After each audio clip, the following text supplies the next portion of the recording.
నాకున్న సంబంధాలు కానీ లేకపోతే నాకున్న సన్నిహిత సంబంధాల గురించి నేను పెద్దగా చెప్పాల్సిన అవసరం లేదు. ఎందుకంటే నేను ఎక్కడున్నా నన్ను ఎట్లా అభిమానిస్తారో మిత్రుడు ఎర్పతినేని శ్రీనివాసరావు గారు ఈ వేదిక మీద నుంచి మాట్లాడిన దాన్ని బట్టి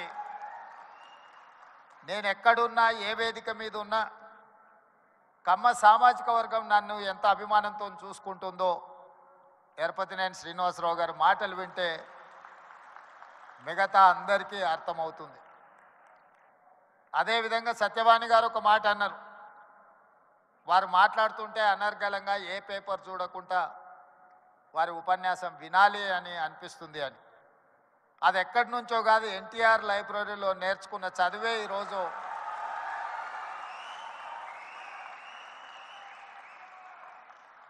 ఎన్టీఆర్ లైబ్రరీలో మేము చదువుకున్న చదువు ఇవాళ జీవితంలో ఉన్నత స్థానాలకు రావడానికి ఉపయోగపడ్డదని నేను గట్టిగా అందరి ముందు చెప్పడానికి ఏమాత్రం జంకను. మనం వచ్చిన నేపథ్యం, మన రాణించిన తీరు, మనకు అవకాశం ఇచ్చిన వాళ్ళను తక్కువ చేసి మాట్లాడవలసిన అవసరం లేదు, చిన్న చేసి చూడడము పద్ధతి కాదు. అదేవిధంగా కమ్యూనిటీకి సంబంధించిన గొప్ప వ్యక్తుల గురించి చరిత్ర గురించి మా మిత్రులు చాలామంది చెప్పారు. మిత్రుడు కుసుమ్ కుమార్ గారు ఎన్టీఆర్ కంటే ముందు 52 మంది కమ్మ సామాజిక వర్గం ఎమ్మెల్యేలు ఉండేవాళ్ళు అని అన్నారు. కానీ ఎన్టీఆర్ వచ్చిన తర్వాత ఎన్టీఆర్ ఒక బ్రాండ్ క్రియేట్ చేసింది. NTR is brand. NTR is brand for politics. NTR is brand for leadership. వారు ఇచ్చిన అవకాశాలతోని ఆ రాష్ట్రమైనా ఈ రాష్ట్రమైనా ఏ రాజకీయ పార్టీ అయినా ఈరోజు నాయకులు ఉన్నారు అని అంటే ఎన్టీఆర్ గారు ఆనాడు ఇచ్చిన అవకాశాలే. ఇవాళ ఇక్కడ ఆయనను అవమానించేటట్టు మాట్లాడిన వాళ్లకు అవకాశం ఇచ్చింది ఆయన్నే. ఇవాళ ఆయన గౌరవం ఉండాలి, ఆయన పేరును స్మరించుకోవాలని చెప్పేవాళ్ళు కూడా ఆయన ఇచ్చిన నాయకత్వంతో వచ్చినోళ్ళే. అది ఎన్టీఆర్ లోపము, ఎన్టీఆర్ తప్పు కాదు. ఎన్టీఆర్ అందరికీ అవకాశం ఇచ్చిండు. అవకాశం వచ్చిన వాళ్ళు ఒక్కొక్కరు ఒక్కొక్క రకంగా ఉండొచ్చు, అది వాళ్ళ యొక్క విజ్ఞత. అదేవిధంగా ఎన్జి రంగా, అదేవిధంగా వెంకయ్య నాయుడు. ఈనాడు చంద్రబాబు నాయుడు గారి గురించి నేను చెప్పాల్సిన అవసరం లేదు.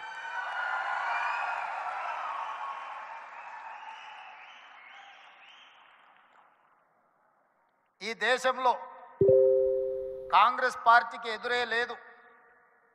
బలమైన నాయకురాలుగా శ్రీమతి ఇందిరాగాంధీ గారిని ఎదుర్కొనే వాళ్ళే లేరు. అంత బలమైన నాయకత్వాన్ని అందిస్తున్నప్పుడు ఎన్టీ రామారావు గారు ప్రవేశపెట్టిన సంకీర్ణ రాజకీయాలే ఇవాళ దేశాన్ని ఏలుతున్న వాళ్లకు అవకాశాలు ఇచ్చినాయన్న సంగతి మరవకూడదు.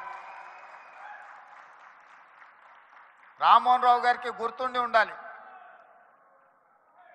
ఆనాడు తెలుగుదేశం భారతీయ జనతా పార్టీ పొత్తులో భాగంగా దేశంలో 2 సీట్లు బీజేపీ గెలిస్తే హనుమకొండ నుంచి పివి నరసింహారావు గారిని ఓడించిన బీజేపీ జంగారెడ్డి గారు తెలుగుదేశం మద్దతుతో గెలిచారు. దేశంలో 2 సీట్లు బీజేపీ గెలిచిన రోజు 1 సీటు గుజరాత్లో గెలిస్తే 2వ సీటు తెలంగాణలో తెలుగుదేశం పార్టీ ఎన్టీ రామారావు గారి మద్దతుతో గెలిచింది. నేషనల్ ఫ్రంట్ కావచ్చు, యునైటెడ్ ఫ్రంట్ కావచ్చు, ఎన్డీఏ కావచ్చు, ఎప్పుడెప్పుడు అధికారంలోకి వచ్చినా అప్పుడప్పుడు ఎన్టీఆర్ ఆలోచన సంకీర్ణ రాజకీయాలే ఈరోజు వాళ్ళందరూ కూడా అధికారంలో ఉండడానికి అవకాశం వచ్చింది. అందుకే ఈరోజు మిత్రులారా, మీరు రాణించే విషయంలో వ్యవసాయం నుంచి డాక్టర్లుగా, లాయర్లుగా, ఐటీ నిపుణులుగా, అమరావతి నుంచి సిలికాన్ వ్యాలీ వరకు మీ కృషిని ఎవరు కాదనలేరు. ఇవాళ సత్యనాదెన్ల నుంచి మొదలు పెడితే చాలామంది కొత్తగా వచ్చే పెద్ద పెద్ద మల్టీనేషనల్ కంపెనీలో సీఈఓలుగా మన వాళ్ళు చాలామంది ఉన్నారు.